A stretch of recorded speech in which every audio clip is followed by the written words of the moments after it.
Let's talk about 5 different things that you can do to increase your business's profits. Hey, Badass Business Owners, my name is Tammy, and I'm here to help you grow your business, but more importantly, for you to grow those profits. And what I thought we would do today is to go over 5 things that you need to always be looking at if your goal is to increase your profits.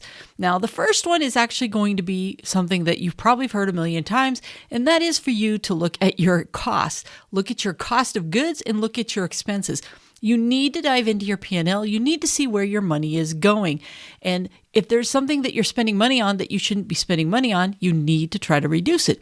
For example, a lot of people have had success with trying to negotiate down their insurance costs, but it might also be sometimes where you're spending a lot of money on some maintenance issues, and sometimes it's just better to bite the bullet and just get something new or to replace it. If you find that you're refixing something every single month, there comes a tipping point when you have to ask yourself, how long is that Band-Aid going to work? It could be that you're wasting a lot of gas because of the way that you do your mileage and you're bouncing all over the place. There could be a lot of reasons that you've got some costs and some expenses that you can really look at. Is there a vendor who you can buy something from that's going to be much better when it comes to the cost? In which case, you should look at, can you buy it from that other vendor? So look at every single expense that you have in your business and ask yourself, can you save $50, $100? Where can you get some of that money back? Keep in mind, for every dollar that you save on your expenses or on your cost of goods is going to go to your bottom line, which is going to increase your profits. Now, the second thing that we want to look at is your pricing. For a lot of you, you are not priced correctly because you have not really been taking in consideration that your price really sets the tone for what's going to happen with all those costs and expenses that you have. Because money comes into your business through sales, that's your income, and goes out through cost of goods and through expenses. So it only makes sense that your pricing is really going to set the tone if you're able to even cover those costs and expenses. Therefore, if your pricing doesn't even cover the basics of what you have to do, you're not going to have any profit left over or any money for you to reinvest back into the business, and profit is the name of the game. You can have all the sales in the world, but if at the end of the day, they don't cover your costs and expenses, you're not going to have any profit. And profit is what keeps the machine going, right? It's that cash flow that we're all trying to generate. So look at your pricing. I've got some videos on pricing. I will put a link to one down below. I definitely encourage you to take a look at that, because one of the mistakes a lot of people make in their pricing is they're not including themselves as a labor cost, in which case that's really throwing off. You think that you're making $4,000 or $5,000 in your business, and the reality is, after you pay yourself as an employee, the business is not really making any profit, which is why you're not making as much money as what you think. Believe it or not, pricing is a huge one. I highly encourage you to make sure that you check those videos out. I'll put one at the end of the show as well. That way you can kind of click on that. Now, the third thing that I want you to really look at is going to be your processes and the way that you do your business. Something you have to keep in mind. Time is money. The best gift that you can give back to yourself and to your business is time. Because when we're wasting time on broken processes or broken systems, we can't make the profit that we need to make. And if you look at the most successful businesses out there, they're constantly working on their processes and their systems and how to improve it. For example, I was talking with someone earlier today, and they happen to have a route where they help multiple people throughout the course of the week. It's recurring revenue, right? They go back to the same clients. Well, they discovered that they have 3 or 4 clients that are right outside of where most of the other clients are. And it's taking them an extra 20 minutes to 1 hour to take care of those clients. 20 minutes there, 20 minutes back, extra time. And by the way, they can do the service in a 20-minute period. So if they're wasting 20 minutes to get somewhere extra and then another 20 minutes coming back, that's 2 other clients that they could have in addition to that one. So really, it's one customer taking up 3 slots, which means the profit goes down, right? Because that's less that they can do. And they discovered that by looking at their processes and looking at the way that they schedule people. So once again, dive into those processes. It could be the fact that you go to this neighborhood one day and then that neighborhood later in the day and then this neighborhood later in the day, as opposed to saying this neighborhood on Tuesdays, this neighborhood on Wednesdays, this neighborhood on Fridays. That's another way that you could do it. It could be a process where you have a lot of waste and you're going through things, or maybe you're wasting time because you have to constantly run to the store to pick up stuff that you don't have. Broken process. Maybe it's you're not returning phone calls and getting back to people in a timely manner. Therefore, you're losing jobs. Broken process. Remember, broken processes is lost money. The more you can get back time, the better that you can run things, the more profit you're going to put to the bottom line in your business. Now, once you've looked at your pricing and you know you've got good pricing, and once you dive in and you make sure that you're looked at all your processes and you're constantly improving those and making them better, and you've really dived into those expenses and those costs, and the next level that you want to go to is you want to look at add-on products or add-on services.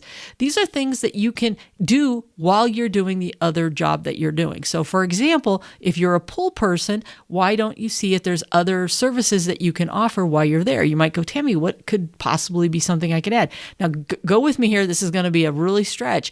But if you're already at someone's house, what if you just happen to add on a side thing where you also can do dog poop pickup for $20 additional? You're already there. You've got no more labor other than maybe 5-10 minutes at most, and you pick up the dog poop on your weekly visits when you're there. Now you've added an additional $20, $25 to that service, or even once a month, or however you want to set it up. And it's taking you like an extra 5 minutes, 5-10 minutes at most. That's not the only thing. You could wash off patios. You could do, each business is something different. But a lot of times when people look at add-on services, it's a great way for you to add on sales. But in most cases, because you're already there, and if you can do something that doesn't take up a lot of time, you're going to have reduced labor because you're not going to have all the travel time to go to another job. You're not going to have the setup time that you normally would have. For example, if I'm power washing off windows, what if I added gutters? I'm already there. I've already got the equipment out. It's something else that I can add on, and I'm not taking up that much more time that I can't get the additional add-on to it. So think of add-on things. It could be a product. If you clean carpets, is there a cleaner that you can recommend to people to use in between your cleanings, and you sell them that product while you're there? Once again, usually a high margin item. It's going to add some more profit to it. So think about add-on items. Now, the first 4 things that I went through are things that you can do as a solopreneur. You can be the only employee in your business, and you need to find ways to grow the business, right? Well, there comes a tipping point that you can run a great business, lean and mean, your pricing is right, your processes are looking good, you've got some add-on items, but yet you still want to make more money. Well, honestly, the 5th thing that you really need to do at that point is you need to look at how do you scale your business? How do you find ways to take on more jobs when you're the only one? Well, one way is to hire people, hire some employees. That's one way to go, right? Another way that some people do it is that they will hire independent contractors or people that they can hire so they can take on more jobs, and these people can help them get the jobs done. But there is a 3rd way that a lot of people don't take advantage of that is another way for you to scale your business. What if you found people that can do some of the things that you do and they just don't want to run their own business? They've been there, done that, got the t-shirt. They're just looking for an extra 10, 15 hours a week because it's what they love to do. What if you were to hire them out as a sub, for example, and they can go do the work for you? So for example, maybe if you are that pool person and you've got some repairs and happen to know somebody who used to do a lot of work on fixing pools, there's somebody that you can call up and say, hey, I've got this thing that needs to be fixed. Would you like to take the job and, for 25% back to me or whatever? You can work out some kind of situation with them. A lot of retired people, they want to keep themselves busy and they only want to work like maybe 10 hours a week. Is there a way to utilize them in your business so this way you don't have to hire them, but you can sub them out or have them create some kind of referral system with them or whatever the case may be. So there's a lot of different ways that you can scale your business, whether your own employees, 1099 folks, these retired folks who technically would be a 1099 as well, or whatever the case may be, or a referral business where they charge the customer, they get paid, and then they just give you a referral payment back to you. A lot of different things that you can do. So just keep in mind that if your goal is to scale your business and make more profits within the business, make sure you start with looking at your expenses and your costs. Make sure that's the first place that you look for money that's low-hanging fruit that you can take care of. Then you want to make sure you dive into your pricing and make sure that your pricing is correct, that it's going to cover everything that your pricing needs to cover, as well as still be competitive. Otherwise, if it is above everybody else, that's fine, but you need to really convey the value that you have and why they should be paying the prices that they're paying for you. Then you want to dive into those processes, and you really want to make sure that your systems are really good. Time is money. You need to make sure that you're getting that time back as much as possible so that you can do more jobs or that you can become more efficient and make more money and more profit at the end of the day.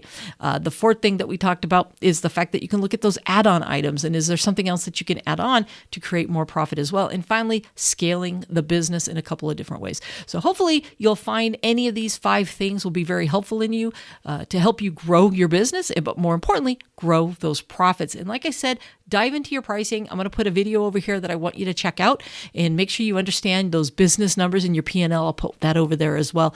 2 very important things that are going to help you grow your business. And meanwhile, I will talk to you next week. I'll see you then. Bye.